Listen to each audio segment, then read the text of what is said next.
Hey everybody, thank you so much for tuning into another episode of the BeatCurry Podcast, a one of its kind music podcast that presents to you all some of the most unique, exquisite, and versatile forms and flavors of music from around the world.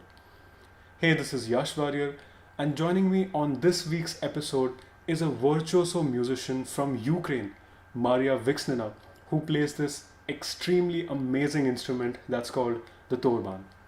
Let me begin sharing with you about this instrument. The Torban is a long-necked Ukrainian string instrument that belongs to the lute family of instruments.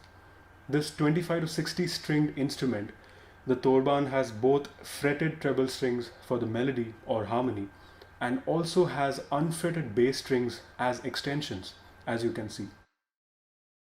The Torban was a widespread instrument during the 17th and the 18th century in parts of Europe, and today it is believed to be an extremely limited instrument in today's time. Maria happens to be the only classical Torbanist in the whole world, and she aspires to bring Torban into modern music and share more about this instrument with students, children, and music lovers from around the world. Join me on this episode as I explore more about this very beautiful instrument, understand its uniqueness, how it's crafted, and a lot more stuff for you guys. Make sure you check out the entire episode.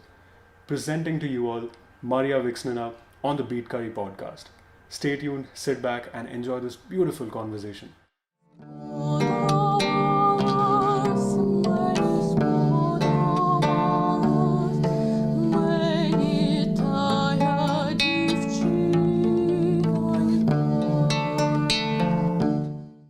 Greetings to everyone, and I'm happy to see you all. It's Torban, and I'm Maria Viksnina. I'm from Ukraine. How have you been musically making use of this time? How are things going for you as an artist?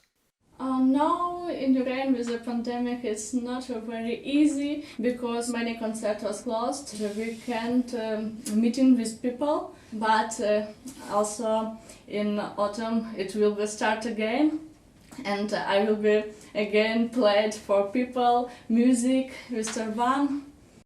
I like Europe and I played in Ukraine and Poland and Germany, and I can conversation with many people, and I play in concert hall or going just in the street, on the street, and play for people, common people, and tell them for about the Torban or my music. Right. So when people are watching you play the Torban, what's the kind of reaction that you get? Because I'm sure Torban is such an exclusive and it's such a such a delicate and such a beautiful instrument. What do people say when they see you? First in Ukraine they said, what is it? It's bandura or something like this, because maybe 10 years ago nobody know about this instrument, and also now I am one classical musician who play Torban. But today, when I come to the street and play just in Kiev, sometimes little children come and tell their their parents that, oh look, it's Torban, and it's a very happy moment for me and my family, because it seems that we can do something for this instrument and his history. My father also is luthier, and he made for me this instrument.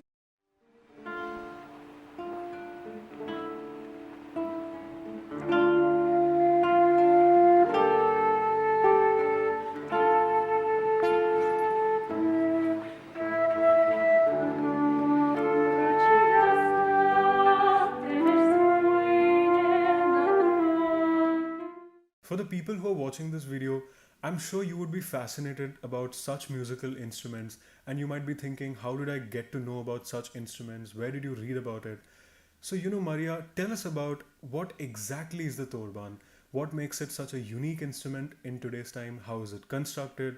Tell us about its features, its specialities, everything about it. It's like a baroque flute, but we can see this is little string on the body, and it's a different, and also tuning, and we have a double string, but first four is single, and another in octave or something like that, like a baroque flute.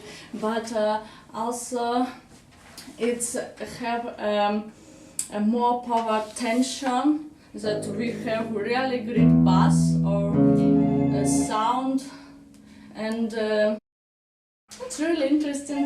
And also this little string we have used like a harmony or like a second melody. Tell me what essentially, is the music of Ukraine? What's the sound that exists? What's the music that you listen in your surroundings? Be it folk music or Middle Eastern sounds or songs based on rituals. What exactly is the genre that you see around in Ukraine? In Ukraine, people very like a traditional folk music, but now I am go a little bit deeper, and I can see forgotten lute tablature, Renaissance tablature from one city in Ukraine. Now I work with this manuscript, and it will be interesting in the future to show you how it sounds. But first I played also folk songs and something like this. Also it's very interesting, many music is forgotten and we must revive it and found it from something document in museum or something like this, because for example, Bach wrote for the Ukrainian Torbanist Timofey Belogradsky, but we can't now found exactly document where they will be write that this piece was for Torban, because it was all like a secret, because Ukrainian culture is very not clear. It's was many people from another country that want that our country and our culture was forgotten, but we try to do opposite. Yes, absolutely. Even I was reading up about the music of Ukraine, and I read about how musicians from Ukraine go and perform in Russia, and there's a lot of music that comes from Russia and Ukraine. There's a lot of influence from Russia. What's the kind of songs that you play which has a Russian touch in it? Yeah, our country is very close, and Ukraine and Russia, it's similar and different in one time, and many instruments from Ukraine come to the Russia, and also this instrument was in Russia sometime. Many musicians from Ukraine that was good known and famous take from Ukraine to the Russia, and now we can listen in Wikipedia that it was Russian musician, but they born and lived in the Ukraine. Right, right. Also, I was absolutely shocked to know that, you as a Ukraine artist who plays the Torban, you have collaborated with an Indian artist. How was that like? And what's the music that you played, and how was the entire performance like? I was studying in Kiev University of Culture and Art, and in my university is very many collaboration with another musician. And one day to us come Indian musician Dragnan Koe, and he made for us par lessons and told about Indian music, rhythms, Latin tones, and we have many questions for it. And then he told us that he will be playing music in Kiev in the evening, one concert, and he say, who want to play with me? Come together and we will be play together Indian music. We have a little preparation for it and play, and then we made this. Oh wow, that's such a lovely story. Wow. Uh, could you play a few lines for us? Could you play some melodies for us?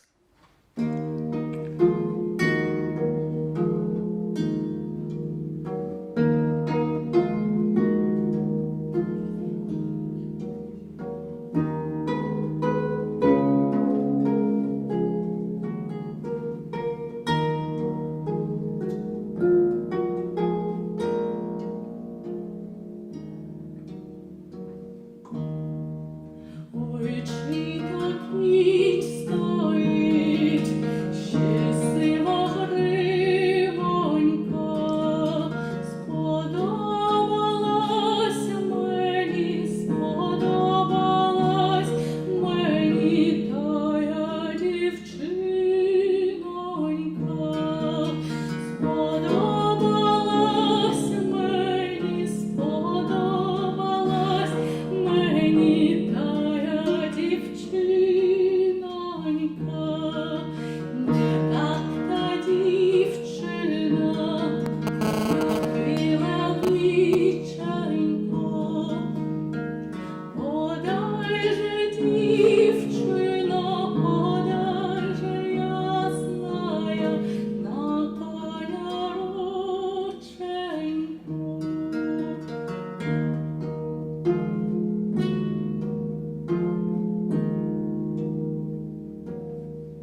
That's absolutely beautiful. Thank you so much. Thank you.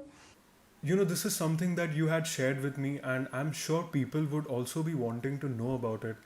You had shared with me that when you started out as a musician, there weren't many contemporary artists. So, tell me about this. What was that phase like when you started learning the Torban and, you were trying to find out sheet musics and scores from different music archives and, trying to get introduced to so many musicians who play the Torban? What was that initial phase like? For Torban, we have now only one book with that we exactly really know that it's for Torban. It's a book with Ukrainian song and music.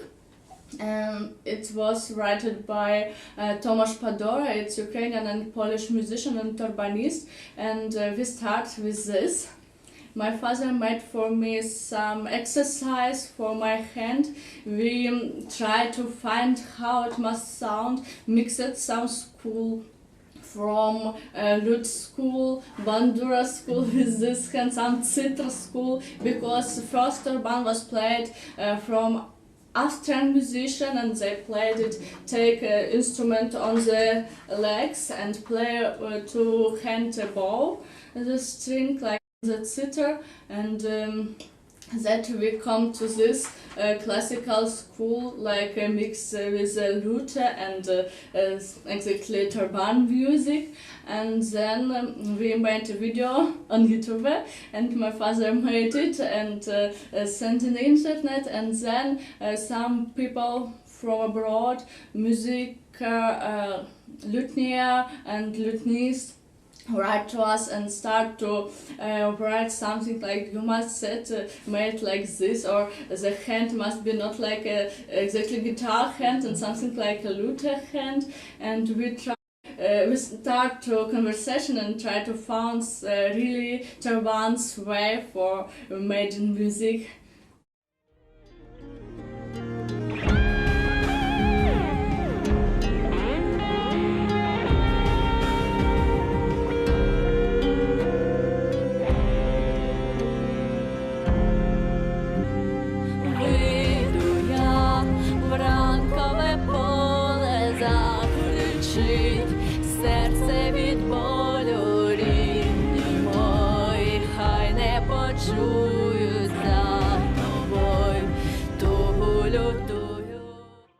Do you also see a change in how the Torban studies are being carried forward in music colleges or people who are teaching the Torban? What is that scene like? Um, Tell me something about the music universities or colleges that are there in Ukraine that teach Torban. Now in Ukraine we can study Torban music, and also when I studied my university I was the one who played Torban, and also I must play a bandura. It's another music instrument from Ukraine, because we haven't exactly this direction with the Torban music. And when my father first made Torban, he come to another musician and say, please try it, how it sounds, it's very interesting because we never do it and we don't know how it must be. But they say that they are afraid it's not so easy and they don't want to try. And from the time I start to make it with my father, we must start teaching Torban from little children. We must start with a music school or something like this. We must make some book with lesson and teach a little children because they are very happy to something new and they want to do it. Right, absolutely. So, tell us something about what are you currently working on? What are your plans when it comes to taking the Torban forward as a musician? This year I finished my studying in Ukrainian university and I am bachelor. And from this year I want to come to the Europe. I want to study in Berlin, University of Culture and Arts. and I will be study with Professor Sam Chapman, and he told you must take Torban with you because it's very interesting. We must make it not only with a lute or baroque guitar, but also with your general instrument, because it's really interesting. And I will be study alt music.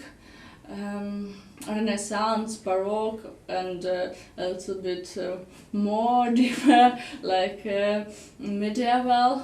And I want to bring this new things that I will be know to my instrument, and for a better understanding this instrument. Oh, wow, that's absolutely beautiful. On a brilliant note, thank you so much for taking out your time for this interview. I had an absolute pleasure of interacting with you. Thank you so much. Thank you very much for so nice conversation.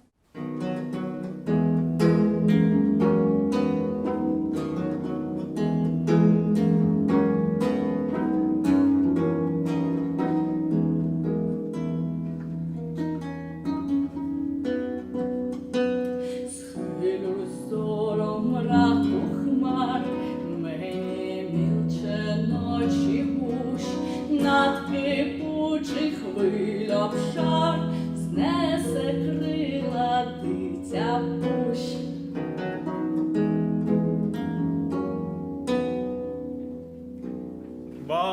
Wow, thank you so much for playing that. Thank Wow, you. that was absolutely beautiful. Thank you so much, Maria, for sharing your music with us and having such a musically enriching conversation. I hope you all enjoyed this. Thank you so much for watching. If you'd like to see more such videos, make sure you subscribe to BeatCurry. Stay tuned, and I'll see you next time.